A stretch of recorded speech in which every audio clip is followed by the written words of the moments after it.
चलिए तो हम फर्स्ट सेल से शुरू करते हैं, ठीक है ना। तो पहला सेल जो हमारा है जो रेस्पिरेटरी ट्री में पाया जाता है, इस सेल को हम क्या बोलते हैं, इस सेल को हम मास्ट सेल बोलते हैं, ठीक है ना। पहले भी मैं बहुत बार पढ़ा चुका हूँ मास्ट सेल को, मैंने आपको पहले भी बोला इस चीज़ को बच्चा, दैट मास्ट सेल अगर ब्लड में पाई जाए, the mast cell present in blood is called as basophil, ठीक है ना। अगर मास्ट सेल ब्लड में रहने वाली है तो ब्लड के अंदर मास्ट सेल्स को हम क्या बोलते हैं, बेसोफिल्स बोलते हैं। लेकिन जब बेसोफिल डायपेटिसिस करके ब्लड से बाहर आती है और टिश्यू में पहुंच जाती है, टिश्यू के अंदर इसका नाम क्या पड़ता है, इसका नाम मास्ट सेल पड़ता है। अब ये मास्ट सेल जो होती है जो हमारे रेस्पिरेटरी ट्री में पाई जाती है, ये रेस्पिरेटरी ट्री के अंदर बेटा आपको कहाँ पे मिलती है, ये मिलती है ब्रोंक्यूल्स के वॉल्स के अंदर, ठीक है ना। तो ये कहाँ पे मिलती है बेटा, ब्रोंक्यूलर वॉल में मिलती है, या वॉल्स ऑफ ब्रोंक्यूल भी आप शॉर्ट में लिख सकते हैं। तो ये ब्रोंक्यूल्स के वॉल्स में मिलती है, ये पहला चीज़ आप इंपॉर्टेंटली याद रखेंगे, ठीक है ना। एंड इसके अलावा बेटा ब्रोंक्यूलर वॉल्स या ब्रोंकाई की वॉल्स में, या तो ब्रोंक्यूल्स में या तो ब्रोंकाई जो होते हैं बेटा उनके अंदर मिलती है। दोनों याद, ब्रोंक्यूलर वॉल का मतलब हुआ ब्रोंकाई की वॉल के अंदर या ब्रोंक्यूल के वॉल के अंदर, ठीक है ना। अब ये करती क्या बचा, ये रिलीज़ करती है एक इम्पॉर्टेंट केमिकल को जिसको हम क्या बोलते हैं, जिसको हम हिस्टामीन बोलते हैं, ठीक है ना। तो ये किसे रिलीज़ करती है, ये हिस्टामीन को रिलीज़ करती है बेटा, क्लियर। अब हिस्टामीन इनसे हमेशा रिलीज़ नहीं होता है। मास्ट सेल हिस्टामीन को तभी रिलीज़ करेगी जब कोई एलर्जिक सब्सटेंस आपके रेस्पिरेटरी ट्रैक्ट के अंदर एंटर करेगा, ठीक है ना। तो ये रिलीज़ करते हैं histamine by presence of allergic substances,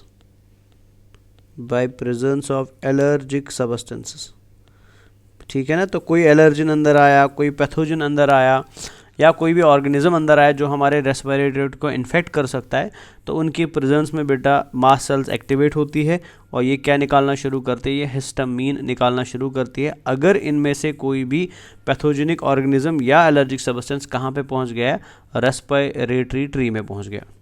जैसे ही हिस्टामीन रिलीज होता है बेटा from the mast cells in presence of an allergic substance, तो हिस्टामीन क्या करता है बेटा, ये ब्रोंकाई को कंस्ट्रिक्ट कराता है, ठीक है ना।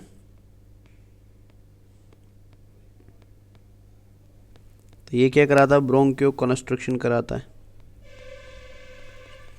ठीक है। तो ये कराता है ब्रोंकियो कंस्ट्रक्शन, मतलब जो ब्रोंकाई हमारे बेटा उनको क्या कराएगा, उनको कॉन्ट्रैक्ट कराएगा। ब्रोंकाई का डायमीटर क्या करेगा, डायमीटर ऑफ ब्रोंकाई डिक्रीज हो जाएगा बेटा, समझ आया ना। किसकी प्रेजेंस की वजह से, हिस्टामीन की प्रेजेंस की वजह से, जो कहाँ आया बेटा, जो आया रेस्पिरेटरी ट्रैक्ट के अंदर फ्रॉम मास्ट सेल्स। जैसे ब्रोंकाई कंस्ट्रिक्ट होते हैं बेटा, ठीक है, तो एक कंस्ट्रक्शन ऑफ ब्रोंकाई की वजह से क्या हो सकता है, आपका ब्रीदिंग रेट डिक्रीज हो सकता है, मतलब आपको सांस लेने में क्या हो जाएगा, तकलीफ हो जाएगा। और हमें देखने को मिलता है कि सबसे मास्ट सेल्स, या अगर मैं बोलूँ बेटा अबंडेंट मास्ट सेल्स कहाँ पे पाई जाती है, उन पेशेंट्स में पाई जाती है जो सफ़र कर रहे होते हैं बेटा फ्रॉम COPD, ठीक है। तो मोस्ट सिग्निफिकेंट कहाँ होती है बेटे, significant in patients suffering from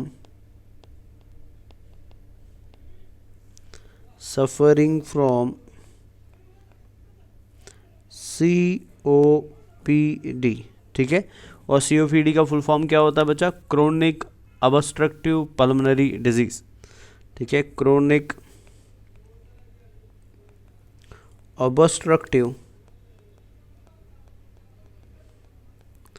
pulmonary disease.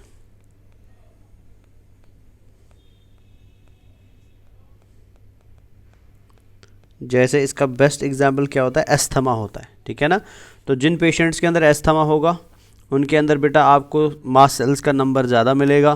तो यही रीज़न है बेटा उनको सांस लेने में नॉर्मली हमेशा ही तकलीफ रहता है, बिकॉज उनके ब्रोंकाई किस फॉर्म में रहते हैं, कॉन्ट्रैक्टेड फॉर्म में रहते हैं by the activation of mast cells बच्चा, ठीक है ना। तो ये आपका पहला सेल हो गया, आपको आई होप आपको ये समझ आ गया होगा। सेकेंड सेल जिसकी हम यहाँ पे बात करने वाले हैं, the cell is called as dense core granulated cells बेटा, ठीक है, इनको हम डेंस कोर ग्रेन्यूलेटेड सेल्स बोलते हैं। इंपॉर्टेंट पॉइंट याद रखना बच्चा, ये सेल्स जो होती है ये एंडोक्राइन सेल्स होती है, ठीक है ना, एंडोक्राइन सेल्स होती है बेटा। और सबसे पहले ये कहाँ पे पाई जाती है, तो लोकेशन वाइज चलते हैं आगे। सो ये एंडोक्राइन सेल्स है बेटा, ये पाई जाती है only in bronchioles, only in bronchiole. तो ये ब्रोंकाई में नहीं होती है, ये खाली कहाँ होती है बेटा, ये खाली ब्रोंक्यूल्स में होते हैं बेटा, ओनली इन ब्रोंक या वॉल्स ऑफ ब्रोंक्यूल आप बोल सकते हैं। तो ये नेचर में क्या बेटा, दे आर एंडोक्राइन सेल्स, ये होती है एंडोक्राइन सेल्स जो रिलीज करती है एक हार्मोन को, ठीक है ना, and that hormone is called as VIP hormone बेटा, ठीक है ना, जिसको हम क्या बोलते हैं, VIP हार्मोन। एंड VIP का फुल फॉर्म होता है vaso active intestinal peptide, vaso active intestinal peptide, intestinal peptide, ठीक है। तो ये हार्मोन इनसे क्या होता है, इनसे रिलीज होता है, समझ आया ना। अब ये आपको ब्रोंक्यूल में मिलती है बेटा। एंड VIP जो होता है बेटा, VIP इंपॉर्टेंट होता है for maintaining the patent nature of bronchioles. मतलब क्या है इसका, कि मैंने आपको बोला था थोड़ी देर पहले बेटा, जब हम कंडक्टिंग एंड रेस्पिरेटरी जोन की बात कर रहे थे, तो वहाँ पे हमने बेटा रेस्पिरेटरी जोन में देखा था कि हमारे पास टर्मिनल ब्रोंक्यूल से जो ब्रोंक्यूल्स पाए जाते हैं, जैसे रेस्पिरेटरी ब्रोंक्यूल है, टर्मिनल ब्रोंक्यूल है, उनके अंदर आपको कार्टिजिनस रिंग्स देखने को नहीं मिलती है।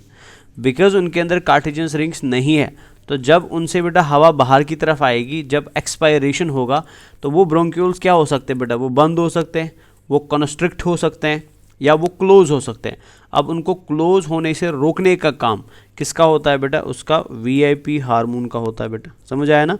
तो आप समझ सकते हैं VIP हार्मोन हमारे लिए कितना ज़रूरी है, बिकॉज ये प्रिवेंट करता है बेटा किस चीज़ को, क्लोजिंग और ऑब्स्ट्रक्शन ऑफ ब्रोंक्यूल्स को बेटा, ठीक है। तो इम्पॉर्टेंट है बेटा, ये important for maintaining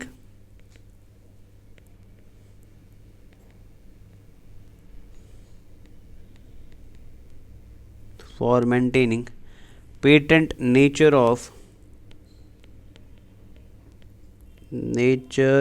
bronchioles, patent nature of bronchioles बेटा, बिकॉज इनके पास क्या नहीं होते हैं, because they lack cartilaginous rings,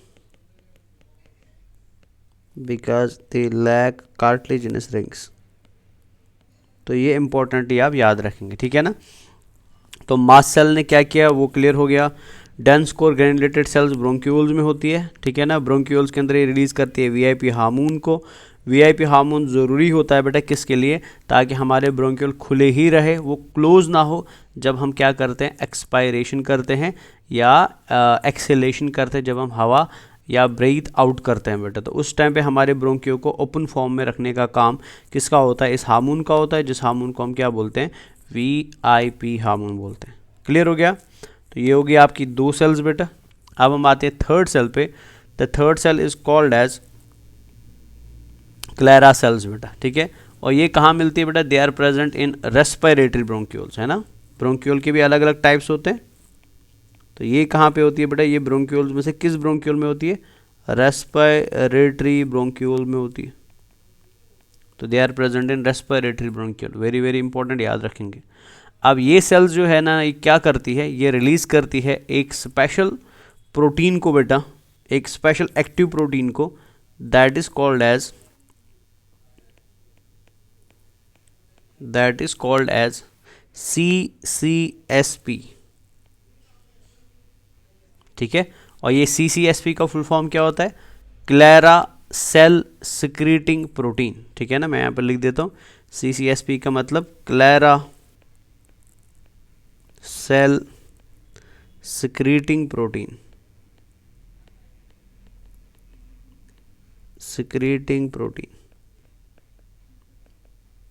ठीक है ना। एंड इसके अलावा क्या रिलीज करती है, एंड सरफेक्टेंट रिलीज करती है, जिस सरफेक्टेंट को हम लेसिथिन बोलते हैं बेटा, ठीक है ना। और रिलीज करते हैं लेसिथिन सरफेक्टेंट,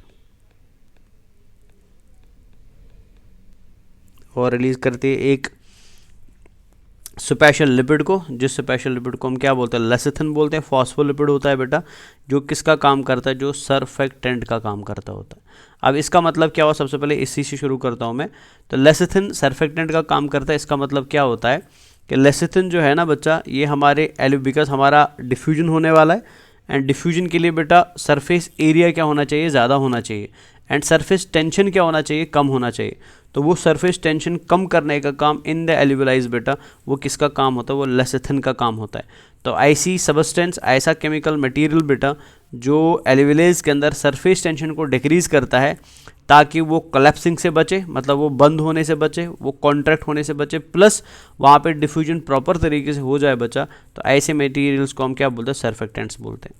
सेकंड रह गया बेटा CCSP। CCSP का काम क्या होता है, ये डिटॉक्सिफिकेशन का काम करता है बेटा। मान लीजिए फॉर एग्जांपल आपके लंग्स में हवा के साथ कोई टॉक्सिक मटेरियल आ गया और वो लंग्स के अंदर पहुंच गया, उस टॉक्सिक मटेरियल को डिटॉक्सिफाई करने का काम किसका होता है, CCSP का होता है। ठीक है ना, तो यहाँ पे लिख ही देता हूँ मैं। तो CCSP क्या करता है बेटा, CCSP काम करता है बेटा डिटॉक्सिफाइज एयर फ्रॉम टॉक्सिन्स। ये एयर को डिटॉक्सिफाई करता है बेटा फ्रॉम टॉक्सिन्स, ठीक है ना। एंड सर्फेक्टेंट क्या करता है, वो रिड्यूस करता है सरफेस टेंशन को इन द एल्यूविलाई, ताकि वो कोलैप्स होने से क्या हो जाए बेटा, बच जाए। एंड रियलिटी में ये सर्फेक्टेंट लेसिथिन क्या होता है, ये एक फॉस्फोलिपिड होता है बेटा, जिस फॉस्फोलिपिड को हम ऑलरेडी पढ़ चुके हैं, जिसका पूरा नाम क्या है बेटा, जिसका पूरा नाम है फॉस्फोटिडिलकोलिन। ठीक है, ये मैं ऑलरेडी आपको पढ़ा चुका हूँ, तो यहाँ पे दोबारा लिखने की उसको ज़रूरत नहीं है। अब इम्पॉर्टेंट याद रखना है कि कुछ पर्सन्स ऐसे भी होते हैं, कुछ लोग ऐसे भी होते हैं बेटा जिनमें क्लारा सेल्स एब्सेंट होती है। ठीक है ना, फॉर एग्जाम्पल कोई ऐसा पर्सन है नेचर में जिसके अंदर क्लारा सेल्स नहीं है, क्लारा सेल्स आर एब्सेंट बेटा। तो जिन पर्सन्स के अंदर क्लारा सेल्स एब्सेंट होती है ना, उन पर्सन्स में देखा गया है कि उनके अंदर एक रेस्पिरेटरी डिजीज़ होती है बेटा। That respiratory disease is called as respiratory distress syndrome बेटा। ठीक है ना, सो यानी एब्सेंस ऑफ क्लैरा सेल्स बेटा, absence of Clara cells leads to a disease, जिस डिजीज को हम क्या बोलते हैं, रेस्पिरेटरी, जिसको हम नाम देते हैं बेटा रेस्पिरेटरी डिस्ट्रेस सिंड्रोम, इसको हम बोलते हैं रेस्पिरेटरी डिस्ट्रेस सिंड्रोम बेटा। ठीक है ना, या इसको हाइलाइन मेम्ब्रेन डिजीज भी बोलते हैं बेटा, और इसको हम नाम देता है हाइलाइन मेम्ब्रेन डिजीज। तो ये इस बीमारी का क्या है, एक और नाम है। समझ गए ना, तो ये भी इंपॉर्टेंट, ये भी याद रखेंगे। तो क्लारा सेल्स आई होप आपको समझ आ गई। अब नेक्स्ट है हमारा बेटा टाइप 2 नीमोसाइट्स बेटा, ये भी इंपॉर्टेंट है टाइप 2 नीमोसाइट्स, वेरी वेरी इंपॉर्टेंट बच्चा। अब एल्यूविलाई जो होता है ना, अगर हम एल्यूविलाई की बात करें, मैं आगे एल्यूविलाई आपको अलग से भी पढ़ाऊंगा। एल्यूविलाई की मेम्ब्रेन बेटा 2 टाइप ऑफ सेल से बना होता है, ये याद रख लेना। ठीक है, एल्यूविलाई को हम थोड़ी देर में पढ़ेंगे। The membrane of alveoli is made up of 2 types of cells. एक को हम नाम देते हैं बेटा टाइप 1 नेमोनोसाइट, और एक को हम बोलते हैं बेटा टाइप 2 नेमोनोसाइट। ठीक है ना, एल्यूविलाई में 2 प्रकार की सेल्स होती है, टाइप 1 एंड टाइप 2। टाइप 1 जो होती है ना बेटा, ये सिंपल एपिथेलियल सेल्स होती है। ठीक है ना, टाइप 1 क्या है, ये सिंपल एपिथेलियल सेल है बेटा। तो ये बेटा सिंपल एपिथेलियल सेल। लेकिन जब हम टाइप 2 की बात करते हैं ना, टाइप 2 सेल जो होती है बेटा, ये हेल्प करते हैं in the formation of surfactant. So ये मदद किस में करती है बेटा, सर्फेक्टेंट बनाने में मदद करती है। अगेन सर्फेक्टेंट सेम ही है, सर्फेक्टेंट फॉर्मेशन।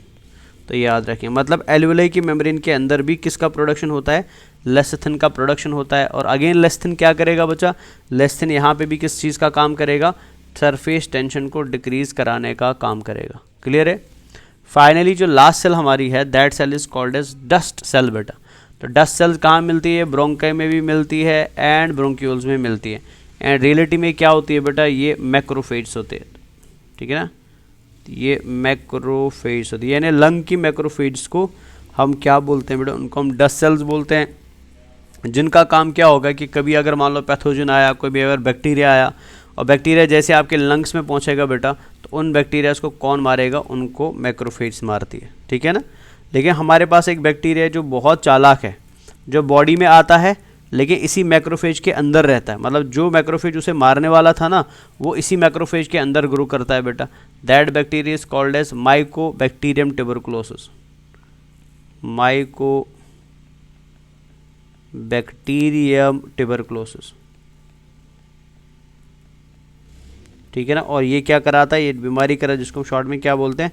ट्यूबरकुलोसिस और टीबी बोलते हैं, ठीक है। तो ये आपकी आई होप आपकी सेल्स होगी, आपको ये समझ आ गई बच्चा, ठीक है ना। तो पहला सेल हमने पढ़ा था मास्ट सेल, तो आपने मास्ट सेल के बारे में याद रखा, ये ब्रोंकाई एंड ब्रोंक्यूल्स की वॉल्स में मिलती है बेटा, ठीक है ना। नॉर्मली कोई काम नहीं करते, लेकिन अगर आपकी ईयर के अंदर कोई एलर्जन मटेरियल था, कोई टॉक्सिक मटेरियल था, या कोई पैथोजन था बेटा, तो ये उस टाइम पे एक्टिवेट हो जाती है। और जैसे एक्टिवेट होती है बेटा, activation of them leads to the release of histamine बच्चा। एंड जैसे ही आपके ब्लड के अंदर हिस्टामीन आने लगता है, तो हिस्टामीन क्या कराता है? हिस्टामीन क्या कराता है? ब्रोंकियो कंस्ट्रक्शन कराता है। ब्रोंकियो कंस्ट्रक्शन मतलब वो ब्रोंक्यूल्स को कॉन्ट्रैक्ट कराएगा। एंड जैसे ही ब्रोंक्यूल्स कॉन्ट्रैक्ट हो जाते हैं बेटा, तो ब्रीदिंग में क्या हो जाते हैं? ब्रीदिंग में प्रॉब्लम हो जाती है। सेकेंड सेल हमने पढ़ी बेटा डेंस कोर ग्रेनुलेटेड सेल्स। ये एंडोक्राइन सेल्स होती है, खाली ब्रोंक्यूल्स में मिलती है बेटा। और ये क्या रिलीज़ करती है? एक स्पेशल हार्मोन रिलीज़ करती है जिसका हम VIP हार्मोन बोलते हैं बेटा, ठीक है ना। एंड VIP का फुल फॉर्म क्या था? वैसो एक्टिव इंटेस्टाइनल पेप्टाइड था।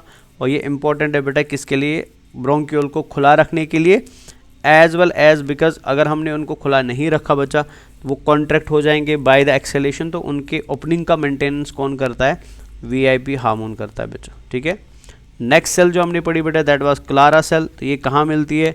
ये ऑल दो ब्रोंक्यूल भी अलग अलग है ना, initial bronchiole, terminal bronchiole, respiratory bronchiole, तो ये खाली रेस्पिरेटरी ब्रोंक्यूल में मिलती है।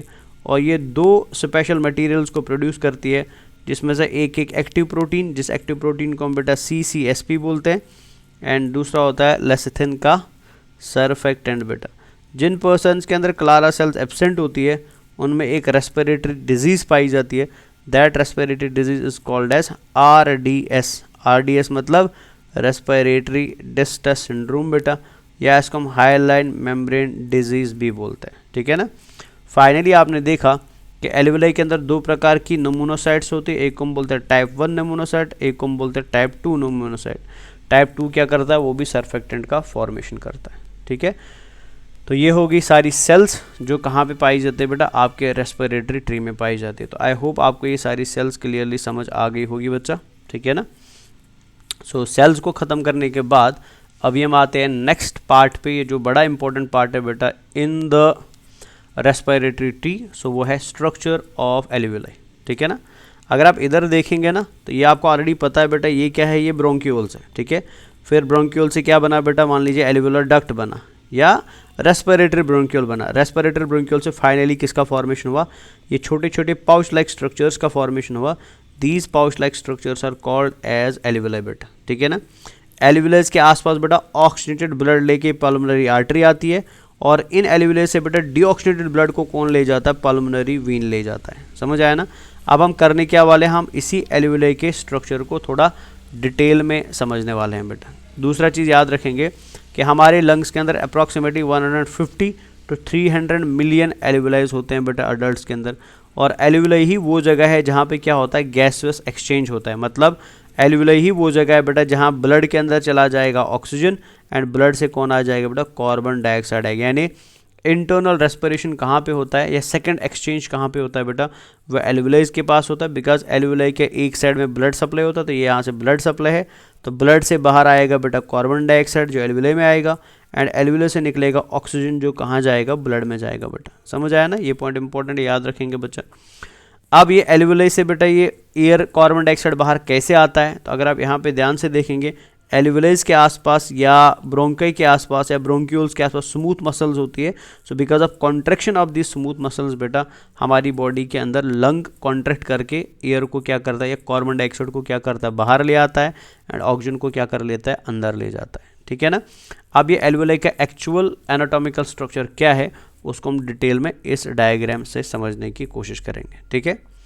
डायग्राम में सबसे पहले आप एक चीज़ क्लियरली दिमाग में बिठाएंगे स्टार्टिंग में ही, वो ये है बच्चा कि ये जो आपको रेड कलर्ड पार्ट दिखाई दे रहा है, so this red coloured portion here, ठीक है, this red coloured portion here बेटा, ये रेड कलर्ड पार्ट रिप्रेजेंट करता है किसको, ब्लड वेसल्स को। ये रिप्रेजेंट कैसे कर रहा है, ब्लड वेसल को रिप्रेजेंट कर रहा है, ठीक है। मान लीजिए फॉर एग्जांपल यहाँ से ब्लड आ रहा है, ये पल्मोनरी आर्टरी का मान लो ब्रांच है बेटा, और यहाँ से ये ब्लड डीऑक्सीनेटेड फॉर्म में बाहर जाएगा, तो यहाँ से गया डीऑक्सीनेटेड ब्लड, ठीक है। तो यहाँ से कौन सा ब्लड आया बेटा, फॉर एग्जाम्पल यहाँ से आया ऑक्सीजनेटेड ब्लड, और यहाँ से बाहर कौन निकला बेटा, डीऑक्सीजनेटेड ब्लड, यहाँ से गया बाहर डीऑक्सीजनेटेड ब्लड। ये तो क्लियर ही है, ठीक है ना, डीऑक्सीजनेटेड ब्लड। अब जब यहाँ से ऑक्सीजनेटेड ब्लड अंदर आएगा बेटा, ठीक है ना, प्योर ब्लड अंदर आएगा, फिर इस प्योर ब्लड के साथ बेटा हमारा एल्वियोलाई क्या करेगा, ये अंदर से एल्वियोलाई ब्लैक कलर में बनाया हुआ है, चलो ये भी हाईलाइट कर देता हूँ मैं। तो ये जो ब्लैक कलर्ड वाला पोर्शन आपको दिखाई दे रहा है, ये वाला पोर्शन, तो ये किसे रिप्रेजेंट कर रहा है, ये एल्वियोलाई को रिप्रेजेंट कर रहा है। इसके अंदर क्या क्या स्ट्रक्चर है वो हम बाद में देखेंगे, ठीक है ना। तो black colour is representing alveoli and red colour is representing blood vessel, clear है ना। ब्लड वेसल के अंदर ब्लड फ्लो करेगा बेटा, ठीक है, एंड एल्वियोलाई के अंदर क्या होगा बच्चा, ये भी इधर हाईलाइट कर देते हैं। तो एल्वियोलाई के अंदर ये है ऑक्सीजन जो अंदर आ रहा है, ठीक है ना, और ये है कार्बन डाइऑक्साइड जो बाहर जा रहा है, क्लियर।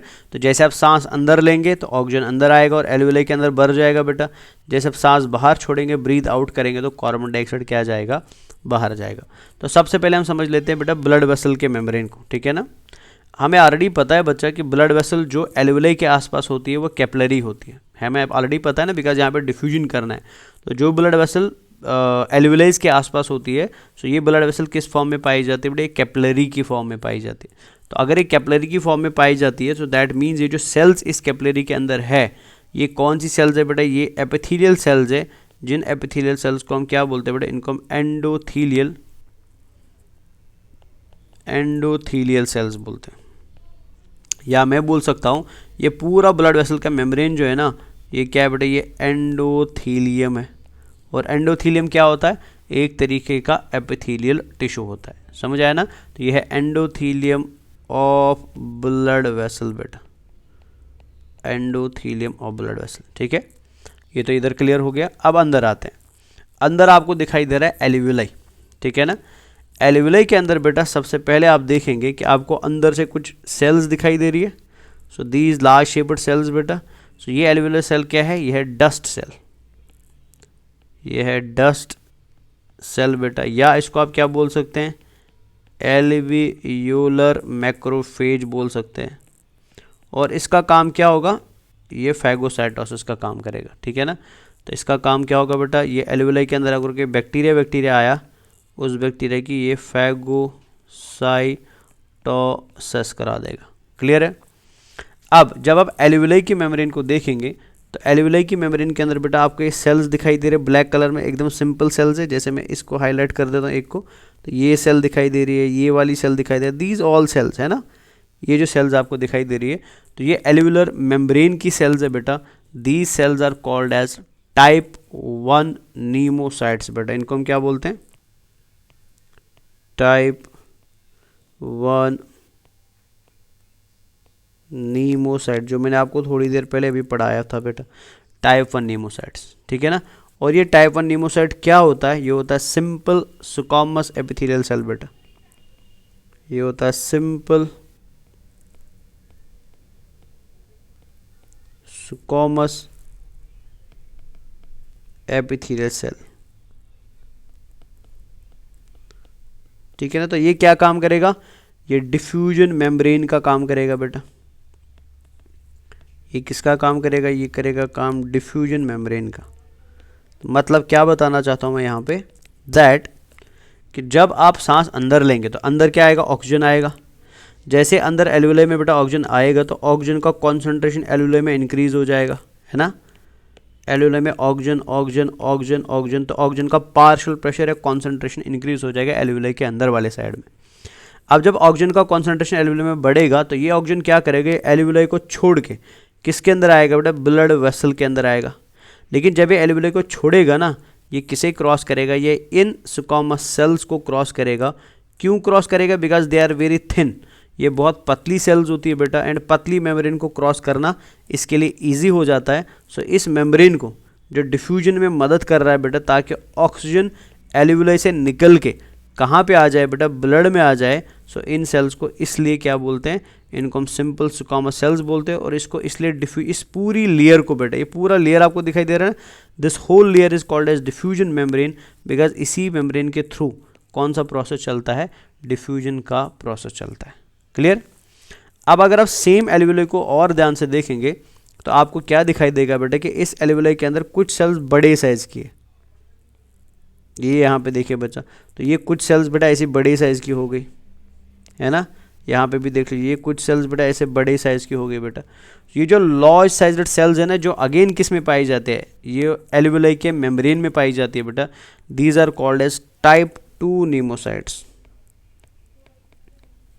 इनको हम बोलते हैं टाइप 2 नीमोसाइट्स बेटा, ठीक है ना, टाइप 2 नीमोसाइट्स।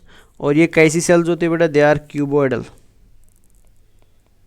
ये होते हैं क्यूबॉइडल एपिथेलियम बेटा, या क्यूबॉइडल सेल्स लिख देता हूँ मैं यहाँ पे, ये क्यूबॉइडल सेल्स होती है बेटा, ठीक है। और इन क्यूबॉइडल सेल्स के ऊपर आप ध्यान से देख लो, इनके ऊपर आपको क्या मिल रहे हैं, माइक्रोविलाई मिल रहे हैं बेटा, समझ आया ना। तो हमने ऑलरेडी एपिथेलियल टिश्यू में पढ़ा था, जहाँ पे माइक्रोविलाई होता है, या तो वहाँ पे एब्जॉर्प्शन होगा, या तो वहाँ पे सिक्रीशन होगा। तो ऑल्दो यहाँ पे एब्जॉर्प्शन नहीं होता है, बट यहाँ पे सिक्रीशन होता है। और किस चीज़ का सिक्रीशन होता है बेटा, ये टाइप 2 सेल सिक्रीट करती है किसको, लेसिथिन को। ये सिक्रीट करते हैं बेटा लेसिथिन को। लेसिथिन क्या होता है बेटा, फॉस्फोटिडिल कोलिन होता है, फॉस्फोटिडिल कोलिन होता है, मतलब एक फॉस्फोलिपिड होता है बेटा। क्लियर है ना बच्चा। और इसका काम क्या होता है लेसिथिन का, ये सरफेक्टेंट का काम करता है। मतलब अगर आप इस डायग्राम को ध्यान से देखेंगे तो आपको अंदर से बेटा एक लेयर दिखाई दे रही है, कलरफुल लेयर दिखाई दे रही है। तो ये कलरफुल लेयर रियलिटी में क्या है, ये सरफेक्टेंट है, ये लेसिथिन है। और ये लेसिथिन आता कहाँ से बेटा, ये लेसिथिन आता है इन सेल से, जिन सेल्स को हम क्या बोलते हैं, टाइप 2 नीमोसाइट्स बोलते हैं ना। तो दिस स्ट्रक्चर इज, ये है सरफेक्टेंट लेसिथिन, सरफेक्टेंट लेसिथिन बेटा, समझ गए ना, क्लियर हो गया। अब ध्यान से देखिए, तो होगा क्या, जैसे एयर अंदर आएगा, सांस लिया आपने तो ऑक्सीजन अंदर आया, ऑक्सीजन एक्यूमुलेट होगा एल्वियोलाई की इस लुमेन के अंदर, जिसको हम एल्वियोलर सैक बोलते हैं। तो एल्वियोलर सैक के अंदर बेटा, एल्वियोलाई के अंदर ऑक्सीजन जमा होने लगा। लेकिन सेम टाइम पे बेटा यहाँ से जो ब्लड आ रहा है ना, ब्लड जो अंदर आ रहा है, ये ब्लड डीऑक्सीनेटेड, मैंने इसको उल्टा बना दिया, सॉरी, ऐसे समझ लीजिए, इस साइड में है डीऑक्सीनेटेड ब्लड बेटा। तो ये ब्लड जो इधर से आ रहा है, this blood is deoxygenated blood, ठीक है ना, ये है डीऑक्सीनेटेड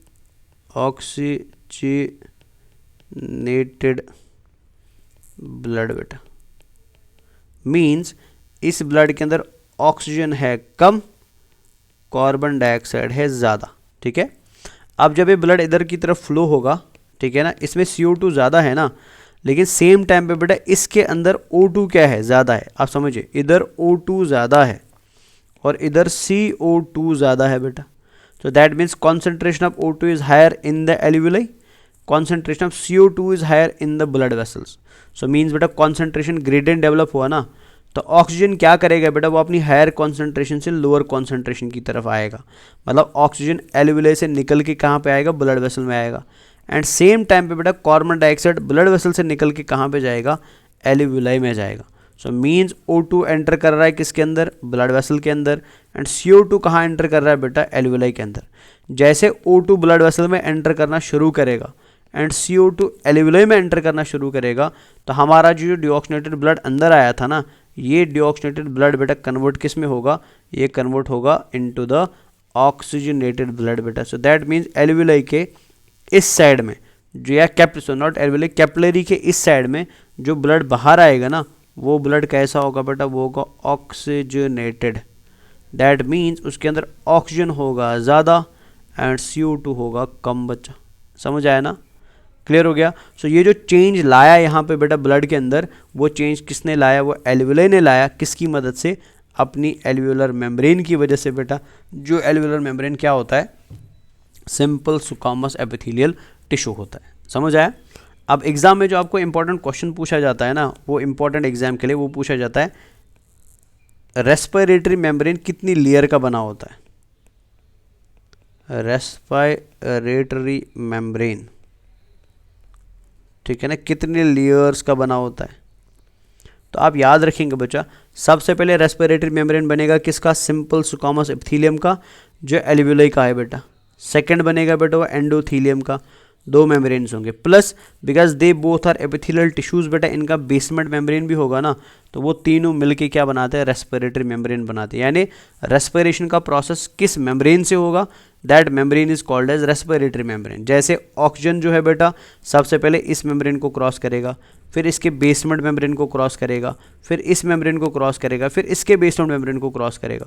तो दैट मीन्स रेस्पिरेशन इसी मेम्ब्रेन के आर पार होना है ना।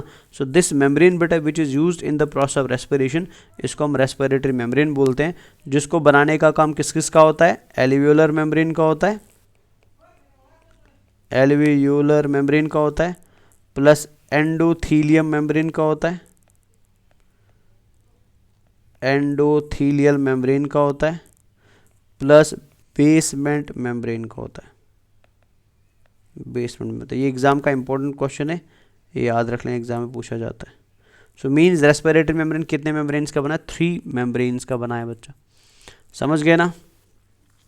एनसीईआरटी में भी एक ऐसा डायग्राम दिया हुआ है, तो उस डायग्राम को एक बार आप देख लीजिएगा, because that diagram is very very important. अब और एक चीज़ याद रखेंगे कि ये रेस्पिरेटरी मेम्ब्रेन की थिकनेस अगर आपको कभी पूछी जाए ना, तो रेस्पिरेटरी मेम्ब्रेन की थिकनेस होती है 0.5 mm बेटा। कितनी होती है, 0.5 mm की इसकी थिकनेस होती है। तो ये भी आप याद रखेंगे। समझ आया। So this is all about alveoli and respiratory membrane, और किस किस चीज़ से रेस्पिरेटरी मेम्ब्रेन बनता है वो भी मैंने आपको बता दिया बच्चा। ठीक है। सो इसके साथ हमारा respiratory tree and structure of alveoli जो एनसीईआरटी में भी दिया गया है वो ख़त्म हो जाता है। तो नेक्स्ट क्लास के अंदर हम इंशाल्लाह पढ़ेंगे हम respiratory capacities and respiratory volumes बेटा। ठीक है ना। तो टिल देन आप पढ़ते रहिए, इंशाल्लाह नेक्स्ट क्लास में हम बाकी चीज़ों को इंशाल्लाह कंटिन्यू करेंगे। चलिए, खुदा हाफिज़ एंड टेक केयर गाइस।